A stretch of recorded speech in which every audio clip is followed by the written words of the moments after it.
আসসালামু আলাইকুম। তাসনিয়া রান্নাঘরে নতুন আরও একটি রেসিপি দেখার আমন্ত্রণ আপনাদের সবাইকে। আশা করছি সকলেই আল্লাহর রহমতে ভালো আছেন। আবারও হাজির হয়ে গেলাম নতুন আরেকটি রেসিপি নিয়ে। আজকের রেসিপি জলপাইয়ের টক ঝাল মিষ্টি আচার। এই আচারটা খেতে এতটাই মজার যে চুলা থেকে নামানো মাত্রই ফুরিয়ে যাবে। আর একবার বানিয়ে ফ্রিজ ছাড়াই বাহিরে রেখে 6 মাস পর্যন্ত খেতে পারবেন। আশা করছি আমার আজকের রেসিপিটিও আপনাদের কাছে ভালো লাগবে। ভালো লাগলে প্লিজ একটি লাইক দিবেন আর চ্যানেলটি সাবস্ক্রাইব করার অনুরোধ রইল। তো চলুন রেসিপিটি দেখে নেই। রেসিপিটি তৈরি করার জন্য এইখানে আমি 1 কেজি পরিমাণ জলপাই নিয়েছি। জলপাইটাকে ভালো করে ধুয়ে পরিষ্কার করে নিয়েছি। এখন জলপাইটা আমি সিদ্ধ করে নিব। জলপাইটা সিদ্ধ করার জন্য এইখানে একটা চুলায় কড়াই বসিয়ে কড়াইয়ের ভিতরে দিয়ে দিচ্ছি জলপাইগুলা। এখন এর মধ্যে পরিমাণ মতো পানি দিয়ে দিব। পানি দিয়ে পানিটা ফুটে ওঠার পর 4 থেকে 5 মিনিট আমি এই জলপাইগুলা সিদ্ধ করে নিব। এই তো দেখেন আমার জলপাইগুলা সিদ্ধ হয়ে গেছে, জলপাইগুলা কেমন ফেটে গেছে। এখন এই জলপাইয়ের পানিটা আমি ঝরিয়ে নিব, ঝরিয়ে জলপাইগুলা ঠান্ডা করে নিব। এরই ফাঁকে জলপাইয়ের আচারের এই মশলাটা তৈরি করে নিচ্ছি। এখানে আমি কিছু গোটা মশলা নিয়ে নিয়েছি 4টা শুকনা মরিচ আর 1 চা চামচ ধনিয়া, 1 চা চামচ জিরা আর নিয়েছি 1 টেবিল চামচ পাঁচফোড়ন।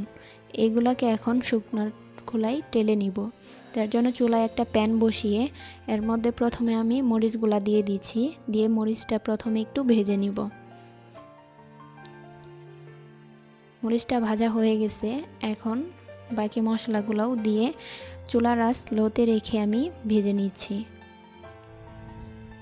এই তো আমার মশলাগুলো ভাজা হয়ে গেছে, এখন নামিয়ে এটাকে আমি গুঁড়ো করে নিব।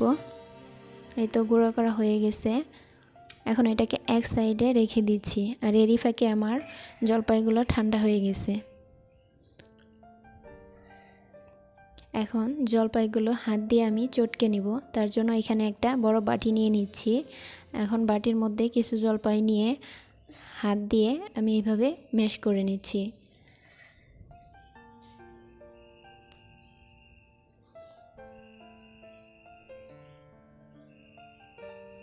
আমি বাকিগুলোও নিয়ে নিচ্ছি, বাকিগুলোও একইভাবে আমি ম্যাশ করে নিচ্ছি।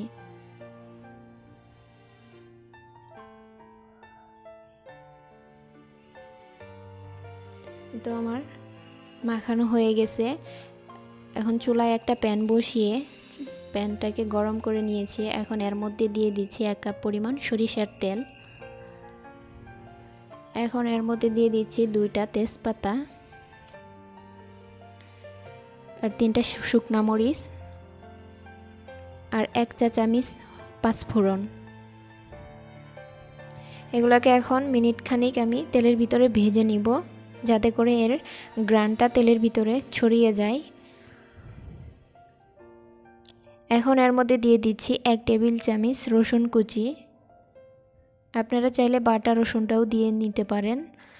এখন রসুনটা তেলের ভিতরে ভালো করে ভেজে নিব।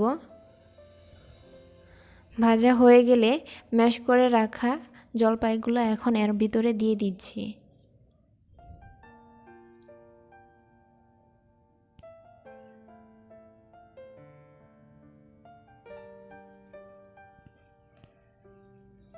এখন 3 থেকে 4 মিনিট আমি এই জলপাইগুলো তেলের ভিতরে ভেজে নিব।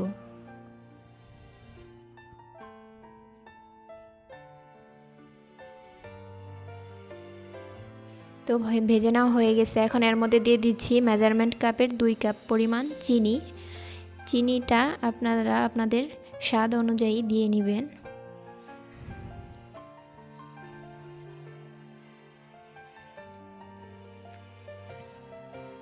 দেখুন চিনিটা গলে কতটা পানি উঠে এসেছে। তো চিন্তার কারণ নাই, ভাজতে ভাজতে পানিটা শুকিয়ে যাবে। এখন এই পর্যায়ে দিয়ে দিচ্ছি 2 চা চামচ লবণ। লবণটা আমি পরে চেক করে যদি লাগে আবারও দিয়ে নিব। এখন আবারও মিশিয়ে নিচ্ছি, মিশিয়ে পানিটা আমি শুকিয়ে নিব। যতক্ষণ পর্যন্ত না পানিটা শুকিয়ে যায় আমি ভাজতে থাকবো। দেখুন এই পর্যায়ে এখন পানিটা শুকিয়ে গেছে। এখন আমি ভাজা মশলাটা এর সাথে দিয়ে দিচ্ছি, দিয়ে আমি আবারও মিশিয়ে নিচ্ছি।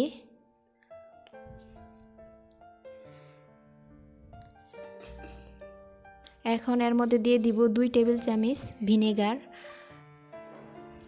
এই ভিনেগারটা দিলে অনেক দিন পর্যন্ত বাইরে রেখেও খেতে পারবেন।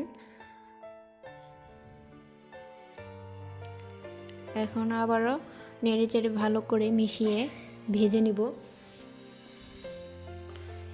এই পর্যায়ে আমি চেক করে দেখেছি যে লবণটা একটু কম মনে হচ্ছিল, তাই আমি 1 চা চামচ আবার লবণ দিয়ে দিয়েছি। আপনাদের হাতের কাছে যদি বিট লবণ থাকে তো এই পর্যায়ে আপনারা বিট লবণ দিয়ে নিতে পারেন। এই তো আমার আচারটা দেখেন ভাজতে ভাজতে এরকম একটা কালার চলে আসছে। এখন আমি নামিয়ে নিব। তো তৈরি হয়ে গেল খুবই লোভনীয়, জিভে জল আসার মতো এই আচারটি। এটা আপনারা ঠান্ডা হওয়ার পর একটি কাচের বয়ামে ভরে বাইরে রেখে 6 মাস পর্যন্ত খেতে পারবেন। তবে মাঝে মধ্যে একটু রোদে দিলেই হবে। আশা করছি আমার রেসিপিটি আপনাদের কাছে ভালো লেগেছে। ভালো লাগলে প্লিজ একটি লাইক দেবেন আর চ্যানেলটি সাবস্ক্রাইব করার অনুরোধ রইল। আল্লাহ হাফেজ, আসসালামু আলাইকুম।